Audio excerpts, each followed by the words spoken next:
আসসালামু আলাইকুম। ঐকিক নিয়মের উপর এটি আমাদের দ্বিতীয় লেকচার। আজকে আমাদের এই লেকচারে শ্রমিক রিলেটেড যে ম্যাথগুলো আসে এবং সেই সাথে যাতায়াতের যে ম্যাথগুলো আসে ঐকিক নিয়মের উপর সেই ম্যাথগুলো কভার করব। তো চলুন কথা না বাড়িয়ে শুরু করা যাক। আমাদের প্রথম প্রশ্নে বলছে একটি বাঁধ তৈরি করতে 360 জন শ্রমিকের 25 দিন সময় লাগে। 18 দিনে বাঁধটির কাজ শেষ করতে চাইলে কতজন শ্রমিক লাগবে?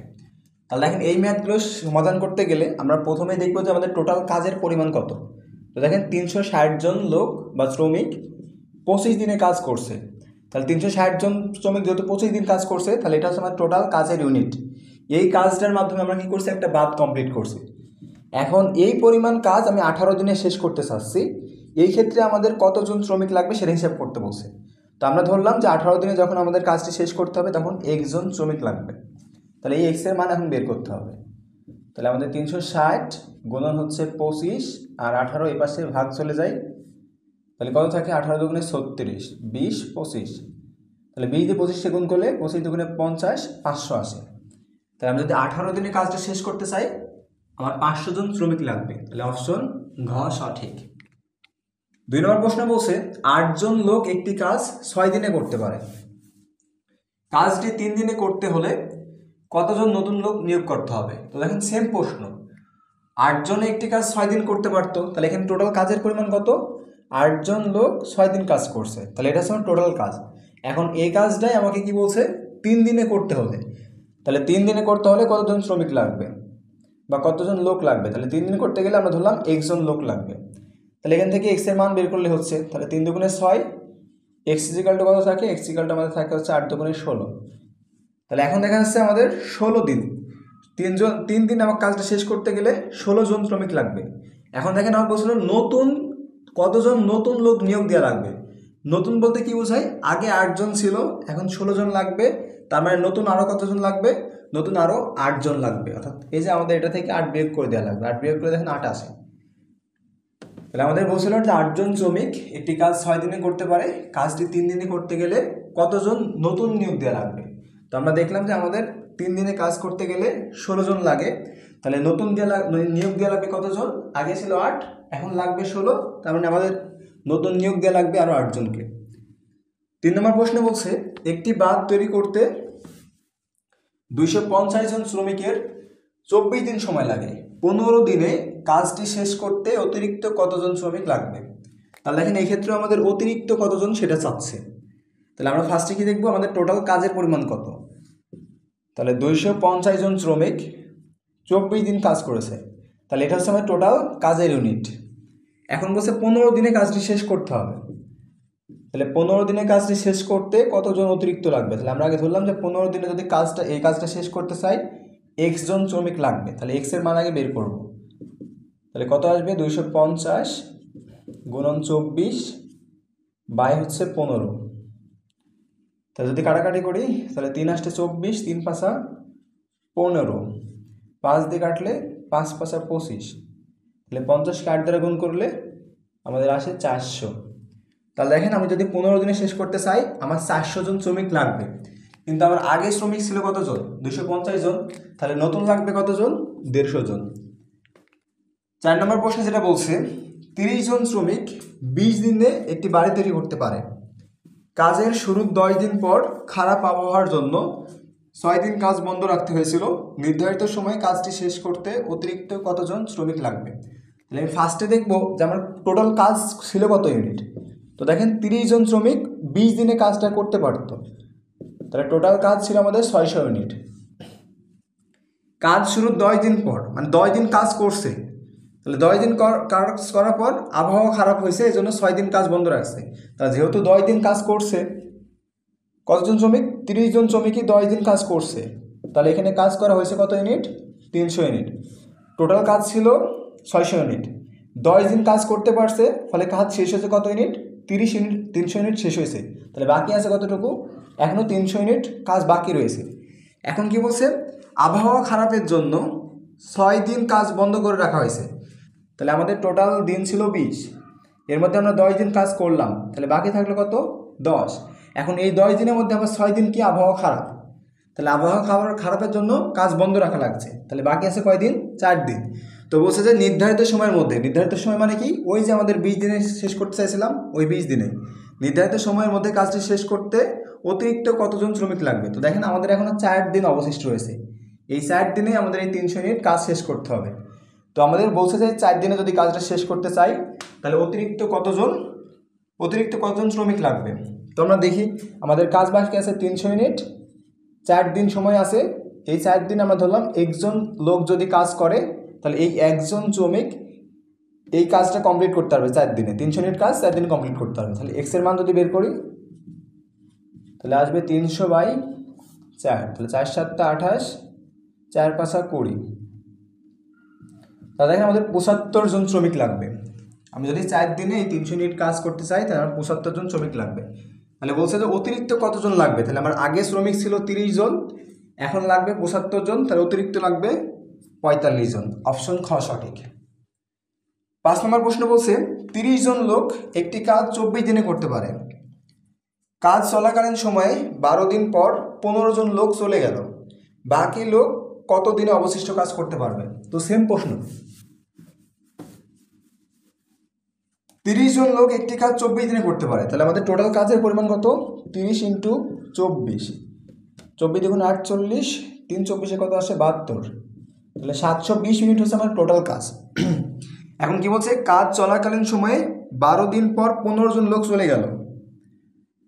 তাহলে 12 দিন পর 15 জন লোক চলে গেছে, তাহলে 12 দিন কাজ করছে। তাহলে 12 দিন কতজন কাজ করছে? ওই 30 জন শ্রমিকই 12 দিন কাজ করছে। তাহলে 3 × 36, 360। তাহলে 720 ইউনিট আমার টোটাল কাজ। 12 দিন যেহেতু কাজ করছে 360 ইউনিট শেষ হয়ে গেছে। তাহলে আমাদের এখনো বাকি আছে কত ইউনিট? 360 ইউনিট বাকি আছে। এখন কি বলছে যে 12 দিন পর 15 জন লোক চলে গেল, বাকি লোক কত দিনে অবশিষ্ট কাজ করবে। এখন দেখেন এই 12 দিন কাজ করার পর 15 জন চলে গেছে। তাহলে টোটাল ছিল 30 জন, 30 জন থেকে 15 জন চলে গেলে থাকে কতজন? 15 জন। এখন এই 15 জন এই 306 ইউনিট কাজ কত দিনে শেষ করবে এটা আমাদের থেকে চাচ্ছে।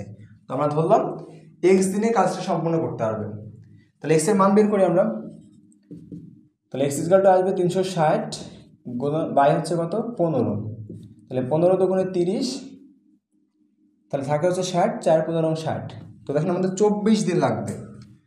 তাহলে আমাদের অপশন খ সঠিক। তাহলে আমাদের ফার্স্টে দেখেছি টোটাল কাজ কত ইউনিট, এরপর যেহেতু 12 দিন কাজ করছে তাহলে 12 দিনে কতটুকু কাজ শেষ হয়েছে? 360 ইউনিট। বের করছি 360 অবশিষ্ট রয়েছে, মানে এই 360 ইউনিট এখনও কাজ করা লাগবে। কিন্তু কী হয়েছে? 30 জনের মধ্যে 15 জন চলে গেছে, তাহলে আসছে কতজন? 15 জন। এই 15 জন আমাদের বলছে যে 360 ইউনিট কাজ করবে কত দিনে। তাহলে আমরা ধরছি যে 15 জন এক্স দিন যদি কাজ করে তাহলে 360 ইউনিট কাজ শেষ হবে। এরপর এক্স এর মান বের করছি, 24 আসছে। এটা আমাদের অ্যান্সার খ নম্বর। 6 নম্বর প্রশ্ন বলছে একটি বাড়িতে 20 জনের 35 দিনের খাবার আছে। 5 দিন পর ওই বাড়িতে আরো 10 জন লোক আসলে ওই খাবার আর কতদিন চলবে। তাহলে আমরা ফার্স্টে দেখবো কি কতটুকু খাবার ছিল, টোটাল খাবার কত ইউনিট। তাহলে দেখেন 20 জন লোকের 35 দিনের খাবার ছিল। তাহলে টোটাল খাবার হচ্ছে আমাদের 35 × 70, 700 ইউনিট। 5 দিন পর ওই বাড়িতে আরো 10 জন লোক আসলো, তাহলে 5 দিন খাওয়া দাওয়া করছে। কতজন লোক খাওয়া দাওয়া করছে? 20 জন লোক 5 দিন খাওয়া দাওয়া করছে। তাহলে 5 দিন খাওয়া দাওয়া করলে 100 ইউনিট খেয়ে নিয়েছে, তাহলে অবশিষ্ট রয়েছে কত ইউনিট? 600 ইউনিট। তো বলছে যে 5 দিন পর ওই বাড়িতে আরো 10 জন লোক আসছে। তাহলে আগের লোক ছিল 20 জন, আরো 10 জন আসাতে এখন লোক সংখ্যা কত? 30 জন। তাহলে বলছে 10 জন লোক আসলে ওই খাবার আর কতদিন চলবে। তাহলে এখন আমাদের বাসায় লোক হচ্ছে 30 জন, তো আমরা ধরলাম এই 30 জন হওয়ার ফলে এখন আর এক্স দিন খাবারটা চলবে। তাহলে এখানে এক্স এর মান বের করতে হবে। তো 30 দুগুণে 60, তো দেখেন আমাদের মান আসে হচ্ছে 20। তাহলে আমাদের ক নম্বর অপশন সঠিক। 7 নম্বর প্রশ্ন বলছে একটি ছাত্রাবাসে 200 জন ছাত্রের 120 দিনের খাবার ছিল। তাহলে আমার টোটাল খাবার কতটুকু? টোটাল খাবার আছে 200 জন ছাত্রের 120 দিনের খাবার, 12 দুগুণে 24, আর রয়েছে হচ্ছে 3টা শূন্য। তাহলে এই 24,000 ইউনিট হচ্ছে আমাদের টোটাল খাবার। এরপর কি বলছে 30 দিন পর 20 জন ছাত্র ছাত্রাবাস ছেড়ে চলে গেল। তাহলে 120 দিনের মধ্যে 30 দিন কি করছে? খাওয়া দাওয়া করছে। 30 দিন পরে কাহিনীটা ঘটছে। তাহলে আমরা আগে দেখবো যে 30 দিনে কতটুকু খাবার খাইতে পারছে। তাহলে 3 দুগুণে 6, আর 3 শূন্য, তাহলে 6000 ইউনিট খেয়ে নিয়েছে 30 দিনে। তাহলে থাকে কত? 24,000 থেকে 6000 বাদ দিলে আমাদের থাকে 18,000। এই 18,000 খাবার এখনো আছে। তো বলছে কি 30 দিন পর 20 জন ছাত্র ছাত্রাবাস থেকে চলে গেল। তাহলে 200 জন ছিল, এখন 20 জন চলে গেছে, তাহলে থাকলো কত? 180 জন ছাত্র। তাহলে বলছে 20 জন ছাত্র ছাত্রাবাস থেকে চলে গেলে অবশিষ্ট খাদ্য ছাত্রদের কতদিন চলবে। তো আমরা ধরলাম যে 20 জন চলে যাওয়ার পর যে 180 জন থাকে, এই 180 জন এই 18,000 ইউনিট খাবার খেতে তাদের এক্স দিন সময় লাগবে। এখন এক্স এর মান বের করতে হবে। তাহলে এক্স ইকুয়াল টু কত আসবে দেখেন, 180 দ্বারা যদি আমি এটাকে কাটি তাহলে 180 চলে যায়, শুধু 100 থেকে যায়। তাহলে এই 180 জন ছাত্রের এই 18,000 ইউনিট খাবার খেতে আমাদের 100 দিন সময় লাগবে। অপশন গ সঠিক। 8 নম্বর প্রশ্ন বলছে একটি দুর্গে 500 জন লোকের 27 দিনের খাবার মজুদ আছে। তাহলে আমাদের টোটাল খাবার কত? 500 জন এর জন্য 27 দিনের খাবার রয়েছে। তাহলে টোটাল খাবার হচ্ছে 5 7 35, হাতে গেল 3, 5 2 10 আর 3 13। তাহলে 13,500 এত ইউনিট খাবার ছিল। 3 দিন পর অতিরিক্ত 300 জন লোক আসলো। তাহলে এই 500 জন কী করছে? 3 দিন খাওয়া দাওয়া করছে। তাহলে 3 দিনে 3 5 15, তাহলে 3 দিনে 1500 ইউনিট খাইতে পারে। অবশিষ্ট আছে কত? অবশিষ্ট আছে আমাদের 12,000 ইউনিট। তো বলছে যে 3 দিন খাওয়া দাওয়ার পর 3 দিন পর কী হয়েছে? অতিরিক্ত 300 জন আসছে। তাহলে আগে ছিল 500 জন, আর এখন আবার নতুন আসছে কতজন? নতুন আসছে 300 জন। তাহলে টোটাল হয়েছে কত? 800 জন। তো বলছে অতিরিক্ত 300 জন লোক আসলে অবশিষ্ট খাদ্য বাকি লোকের আর কতদিন চলবে।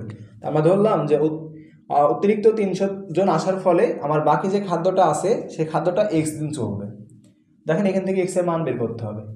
তাহলে 0 0 কাটা 0 0 কাটা, তাহলে আমাদের এক্স ইকুয়াল থাকে কত? 120, আর নিচে থাকে 8। 8 দিয়ে কাটলে 4 2 8, সরি 8 8 1 8, আর থাকে 4 40, 5 8 40। তাহলে দেখেন বাকি খাদ্য ওই 180 জনের 15 দিন চলবে। তাহলে আমাদের অপশন সঠিক হচ্ছে ক। তাহলে আমাদের বলছিল টোটাল 500 জন লোক 27 দিনের খাবার রয়েছে। তাহলে টোটাল হয় কত? 13,500 ইউনিট। 3 দিন পর, 3 দিন পর মানে কি? 3 দিন তারা খাওয়া দাওয়া করছে। তাহলে 3 দিন 500 জন লোক 1500 ইউনিট খাওয়া দাওয়া করতে পারে। তাহলে আমরা কি করছি? টোটাল থেকে এই 3 দিন যতটুকু খাইছে ততটুকু বাদ দিয়ে দিয়েছি। তাহলে থাকে কত? অবশিষ্ট থাকে হচ্ছে 12,000। এখন 3 দিন পর কি হয়েছে? অতিরিক্ত 300 জন আসছে। আগে ছিল 500, 300 জন আসায় আমার লোক সংখ্যা হয়েছে 800। এখন আমাদের বলছে এই 800 জন লোক এই 12,000 ইউনিট খাদ্য কত দিনে খাইতে পারে। তো আমরা ধরে নিয়েছি যে এক্স দিনে খাবারটা খাইতে পারে। এখন এক্স এর মান বের করে দিয়েছি, অ্যান্সার চলে আসছে। 9 নম্বর প্রশ্ন বলছে কোনো হোস্টেলে 66 জন ছাত্রীর 26 দিনের খাবার ছিল। 8 দিন পর 30 জন ছাত্রী হোস্টেল ছেড়ে অন্যত্র চলে গেল। অবশিষ্ট খাদ্য বাকি ছাত্রীদের কতদিন চলবে। তো দেখেন এই ম্যাথটা আমরা কিছুক্ষণ আগে করে আসছি, সেম ম্যাথ। তাহলে আগে নিজেরা চেষ্টা করেন আর পরে আমার সাথে অ্যান্সার মিলাই নেন। তো আমাদের বলছিল কি 66 জন ছাত্রী এর জন্য 26 দিনের খাবার ছিল। তাহলে টোটাল খাবারের পরিমাণ কত আসবে? 6 36 6, হাতে গেল 3, 6 2 12, 6 36 আর 12 48, আর 3 51, 1 হাতে গেল 5, 12 আর 5 17। তাহলে টোটাল খাবার ছিল 1716 ইউনিট। এখন কি বলছে? 8 দিন পর 30 জন চলে গেছে। তাহলে 8 দিন আগে সবাই মিলে খাবারটা খাইছে। তাহলে 8 দিনে কতটুকু খাবার খাইতে পারবে? 6 48 আর 8, হাতে গেল 4, 6 48 আর 4 52। তাহলে অবশিষ্ট আছে কত? 8 8 1 1। তাহলে দেখেন 8 দিন পর যখন 30 জন ছাত্রী চলে গেছে তখন আমাদের 1188 ইউনিট খাবার বাকি আছে। তাহলে 66 জন থেকে যদি 30 জন চলে যায় বাকি থাকে 36 জন। তাহলে বলছে এই যে 1188 ইউনিট খাবার বাকি আছে এই খাবারটা 36 জন কত দিনে খাবার খাইতে পারবে। তাহলে আমরা ধরলাম যে 36 জন এই 1188 ইউনিট খাবার এক্স দিনে খাইতে পারে। তাহলে এখন এক্স এর মান বের করতে হবে। 1188 বাই 36, তাহলে 3 2 দিয়ে কাটলে 72, 3 দিয়ে কাটলে 90 আর 18 108। তাহলে 3 108 3। তাহলে দেখেন আমাদের এক্স এর মান আসছে 33। তাহলে এই যে অবশিষ্ট খাবারটা 36 জনে 33 দিনে খাইতে পারবে। তাহলে আমাদের 33 দিন অ্যান্সার। মাননীয় স্পিকার, আপনাদের কি এই সেম অ্যান্সার আসছে? আচ্ছা, আমরা ধরলাম যে আপনাদের সেম অ্যান্সার আসছে। এবার কি বলছে, আচ্ছা দেখেন এখানে একটা কথা বলা আছে যে একটিগুলো আমাদের বাদ দিতে বলছে। এই একটিগুলো বাদ দেওয়া দ্বারা কি বোঝাচ্ছে, আমরা ম্যাথ পড়ি তাহলে বুঝতে পারবো। 10 নম্বর প্রশ্নে বলছে যে 5000 ইট তৈরিতে 142 জন শ্রমিকের 30 দিন লাগে। ওই পরিমাণ ইট তৈরিতে 18 জন শ্রমিকের কতদিন সময় লাগবে? তো দেখেন আগেও তৈরি করতে বলছে 5000, পরেও বলছে কি ওই পরিমাণ, তার মানে পরেও 5000 ইটি তৈরি করা লাগবে। তাহলে আগেও 5000, পরেও 5000, এটা আমাদের ক্যালকুলেশন আসবে না। তাহলে আমরা কি হিসাব করব যে 42 জন শ্রমিক 30 দিন কাজ করে, তাহলে কাজের পরিমাণ কত আসবে, 42 ইন্টু 30, কাজের পরিমাণ আসবে এত ইউনিট। এবার বলছে কি ওই পরিমাণ ইট তৈরিতে 18 জন শ্রমিক কতদিন লাগবে, 18 জন শ্রমিকের ওই পরিমাণ ইট তৈরি করতে কতদিন লাগবে। তাহলে আমরা ধরলাম এই পরিমাণ ইট তৈরিতে 18 জন শ্রমিকের x দিন সময় লাগবে। এক্স এর মান জাস্ট বের করতে হবে। তাহলে এক্স ইকুয়াল কত আসবে, 42 ইন্টু 30 বাই হচ্ছে 18। তাহলে 5 ছক 30, 3 ছয় 18, 3 14 42, 5 14 70। তাহলে আমাদের অপশন হবে ঘ। 11 নম্বর প্রশ্ন বলছে 12 জন শ্রমিকের 3 দিনে 720 টাকা আয় করে। 12 জন শ্রমিক 3 দিনে 720 টাকা আয় করে, 9 জন শ্রমিক সমপরিমাণ টাকা কতদিনে আয় করতে পারবে? তাহলে 12 জন শ্রমিকের 3 দিনে আয়। এখন মনে করেন যে এই 720 দেওয়া আছে কি দেওয়া নাই এটা আমাদের ম্যাটার করে না। সাপোজ প্রশ্নটা এরকম হইতে পারতো, 12 জন শ্রমিক 3 দিনে কিছু টাকা আয় করে, 9 জন শ্রমিক সমপরিমাণ টাকা কতদিন আয় করবে। অথবা হইতে পারতো 12 জন শ্রমিক 3 দিনে 42,000 টাকা আয় করে, 9 জন শ্রমিক ওই 42,000 টাকা কতদিন আয় করবে। তার মানে এটা আমাদের হিসাবে নেওয়া লাগবে না, আগেও যা ছিল পরেও সমপরিমাণ বলছে, সমপরিমাণে কি পরেও তাই। তার মানে এটা কি হবে, আলটিমেটলি বাদ চলে যাবে, এটা আমাদের ক্যালকুলেশনে আসবে না। তাহলে আমরা যেটা দেখবো যে 12 জন শ্রমিক কি করছে, 3 দিন কাজ করছে বা 3 দিন আয় করছে। তো আমরা ধরলাম যে 12 জন শ্রমিক যেহেতু 3 দিন কাজ করছে, তাহলে সেই কাজের পরিমাণ বা ইনকামের পরিমাণ হচ্ছে এত। এখন কি বলছে, 9 জনে ওই সেম পরিমাণ ইনকাম কত দিনে করতে পারবে। তাহলে আমরা ধরলাম 9 জন ওই সেম পরিমাণ ইনকাম এক্স দিনে করতে পারবে। তাহলে দেখেন এক্স এর মান যদি বের করি 3 3 4 12, আমাদের আসা হচ্ছে এক্স এর মান 4। তাহলে আমাদের গ নম্বর অপশন সঠিক। 12 নম্বর প্রশ্নে বলছে 6টি ঘোড়া 4 দিনে 30 সের ছোলা খায়, তবে কয়টি ঘোড়া ওই সময়ে 25 সের ছোলা খাবে। ওই সময় মানে কি 4 দিনে। তাহলে দেখেন এই 4 দিন আমাদের হিসেবে আসবে না, কারণ আগেও 4 দিন ছিল, পরেও 4 দিন আছে, ওই সময় বলছে মানে পরেও 4 দিন রয়েছে। তার মানে এটা আমাদের হিসেবে থাকবে না। শুধু আমাদের দেখতে হবে কি 6টি ঘোড়া 30 সের ছোলা খায়, 25 সের ছোলা কয়টি ঘোড়া খাইতে পারে। তো দেখেন এটা হচ্ছে আমাদের লেকচার 1 এর ম্যাথ। তাহলে আমরা বলছিলাম যে যদি এরকম টাইপের ম্যাথ আসে তাহলে আমরা কি করব, যেটা আমাদের থেকে চাচ্ছে সেটা আগে বসাবো। কয়টি ঘোড়া, তাহলে ঘোড়া চাচ্ছে, ঘোড়া ছিল কয়টি, 6টি, তাহলে 6 আগে বসাবো। এরপর দেখেন যে আমাদের কমন সেন্স ইউজ করা লাগবে, 30 সের ছোলা খায় 6টি ঘোড়ায়, তাহলে 25 সের কয়টা ঘোড়ায় খাবে, কম সংখ্যক ঘোড়ায় খাবে। তাহলে যেহেতু কম সংখ্যক ঘোড়া হবে তাহলে কি করবো, আমরা ছোটোটা উপরে বসাবো আর বড়টা নিচে বসাবো। 5 দিয়ে কাটলে 5 5 25, 5 6 30, 6 6 ক্যান্সেল আউট হয়, থাকে হচ্ছে আমাদের 5। তাহলে অপশন ক সঠিক। 13 নম্বর প্রশ্ন বলছে 6 রিম কাগজে 72 পৃষ্ঠার 150টি বই তৈরি করা যায়, 2 রিম কাগজে 70 পৃষ্ঠার কতটি বই তৈরি করা যাবে। দেখেন 6 রিম কাগজে 70 পৃষ্ঠার, আগেও 70 পৃষ্ঠার বই, পরেও 70 পৃষ্ঠার বই। তার মানে এটা আমাদের ক্যালকুলেশন আসবে না, আমাদের জাস্ট দেখতে হবে যে 6 রিম কাগজে 150টি বই তৈরি করা যায়, 2 রিমে কতটি তৈরি করা যায়। তাহলে আমার চাচ্ছে কি বইয়ের সংখ্যা চাচ্ছে, তাহলে আগে তৈরি করছিলাম কতটি, 150টি, তাহলে আগে 150 বসাবো। এখন সাধারণ জ্ঞানটা ইউজ করবো যে 6 রিমে তৈরি হয় 150টি, 2 রিমে বেশি হবে না কম হবে, কম হবে। তাহলে কম হইলে আমরা ছোটোটাকে উপরে দেবো আর বড়টাকে নিচে দেব।